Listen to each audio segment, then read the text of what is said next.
Welcome back to the Purple Nerd channel. We're going to get back into the Purple Family series.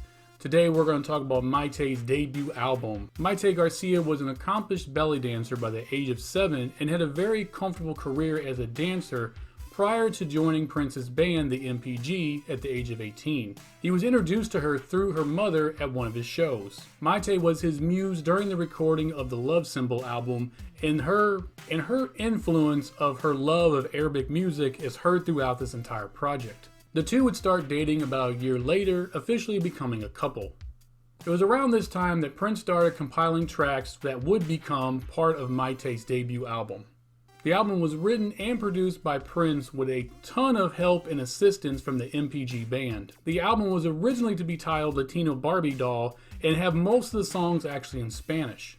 The album would be reworked and released as Child of the Sun on November 27, 1995. The album did not chart in the United States as it was only released in Europe. It was planned by Prince to be released nationwide and specifically focused on the US market, but Warner Brothers refused to do so. This is evident as the way Prince went ahead and promoted the album, releasing singles for the album that included If I Love You Tonight, The Most Beautiful Boy in the World, and Rhythm of Your Heart.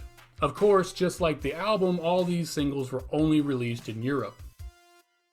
Other promotional attempts were made by releasing music videos for If I Love You Tonight,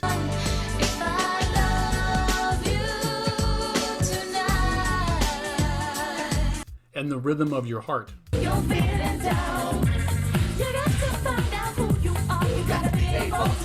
Prince was completely blindsided by Warner Brothers pumping the brakes on this project in the US market, as several months earlier he started promoting this album through 1-800-NEW-FUNK. Warner Brothers' argument was that there was 4 different Prince projects released between 1994 and 1995, which was actually not Prince's decision and was more Warner Brothers' fault than anything else.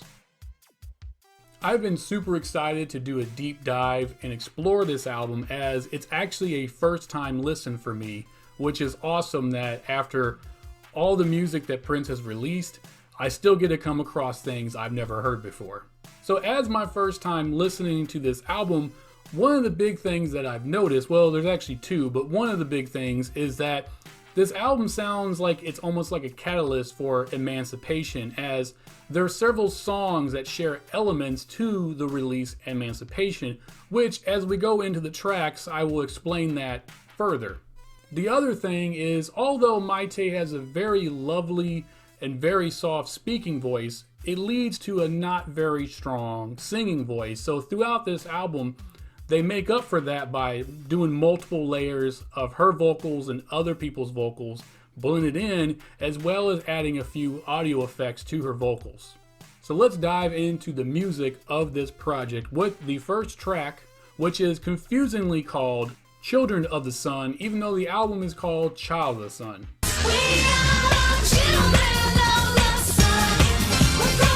I believe lyrically when they're referring to the word sun, they're not referring to the sun in our atmosphere, but actually as in a child being your son, more specifically being the son of God.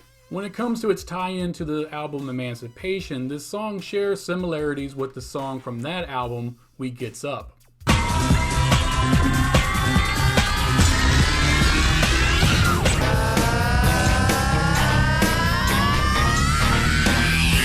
Keeping along with gospel metaphors, we have the next song, In Your Gracious Name.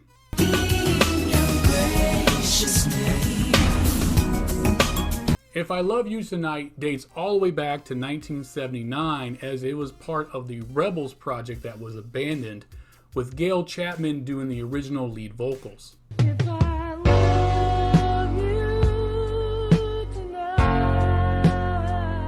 Prince would re-record it in 1987 for an abandoned solo project of his own. I love you tonight.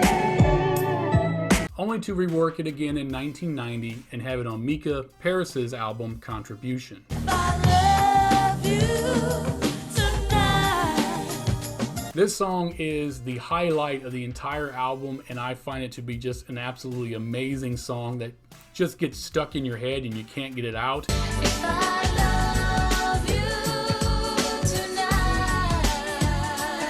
The Rhythm of Your Heart was originally recorded by Prince in 1989, but never found a home on any of his albums, before being reworked in 1994 for Mayte's album.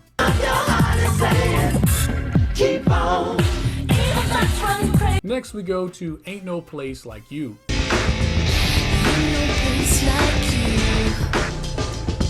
which shares a lot of similarities to the song Slave from Emancipation.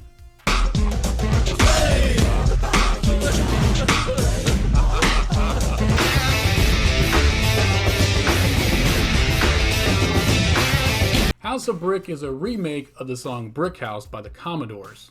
It features an audio introduction from a clip from Back to the Future. This song is funny in the fact that when they say on the original cut of this song, you know, Mayte Mayte, which is mighty mighty, it just sounds like Mayte Mayte, and they kind of play with that in the song, but overall it's kind of a goofy song.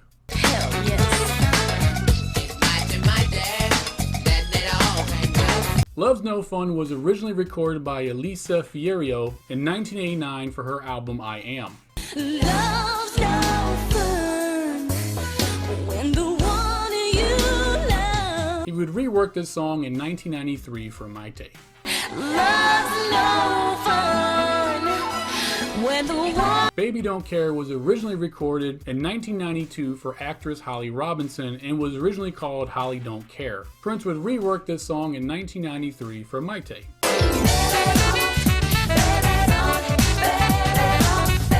This song shares a lot of similarities to the song Sleep Around from Emancipation.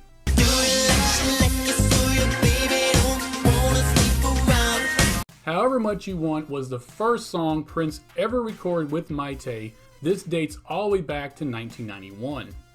How strong is your faith if you don't take time to renew it? Mo Better is the sexiest song on this album. No better when it's wetter. And at times it gets super nasty with lines like, What's the rush for the gush? that being said, it's my favorite song right after If I Love You Tonight. And speaking of that song, the next song is the Spanish version of If I Love You Tonight,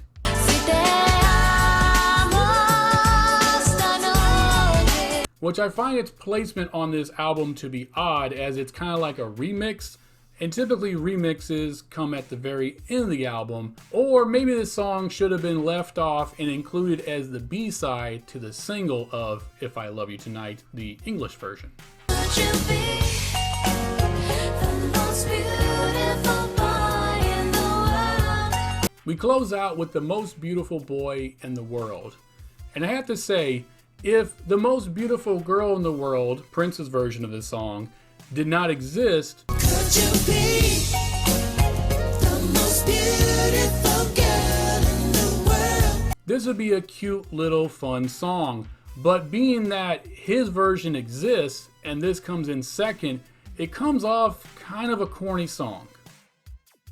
After the release of this project, Prince and Mayte would get married on February 14th, 1996, but unfortunately ending in divorce in late 2000. The marriage was tested with a loss of their child and their second pregnancy ending in a miscarriage. During her time with Prince, she was the artistic director for the New Power Generation dance company. She also directed music videos for Prince, Chaka Khan, and Larry Graham. Although in 1998 there was an announcement to release a second Mayte project called Scorpio, in America this time of course, on Prince's own label MPG Records. It was going to be almost like a re-release of this one though, including all the same tracks but adding new additional tracks as well. Of course, when their marriage kind of started falling apart around this same time, the album was abandoned. After leaving Prince, Mayte continued her success in the dance world as a choreographer, doing choreography for several superstars like Britney Spears. She even appeared on the reality dance competition show as a judge called Dance Your Ass Off. She starred in the film Firehouse Dog, Lucky him. and appeared in several TV shows like Army Wives, Celebrity Exes, Psych, and Two Broke Girls. In 2017, she released the best-selling book, The Most Beautiful, My Life with Prince. I highly recommend this book. She is very open about her relationship with Prince, She praises him for the good things he does, but when he does foul things, she calls him out on it. She also explains some of the tall tales about her life with him and also clears up a whole lot of rumors. When it comes to her personal life, she's been pretty hush-hush about it, although in 2002 she had briefly dated musician Tommy Lee. Unfortunately, in 2010 she was diagnosed with MS, but because of her healthy, active lifestyle, most of the aggressive symptoms have been stopped and are no longer progressing. Currently, Mayte runs her passion project, an animal rescue shelter called Mayte's Rescue. It is located in Las Vegas, Nevada, where she currently lives with her adopted daughter and, according to the last interview I saw her in, 12 different dogs. Thank you again for joining me on the video. Please like and share this video as much as possible. And as always, please subscribe to the channel. I will see you on the next episode where I talk about one of the most painful loves of Prince's life. And until the next episode, I wish you heaven.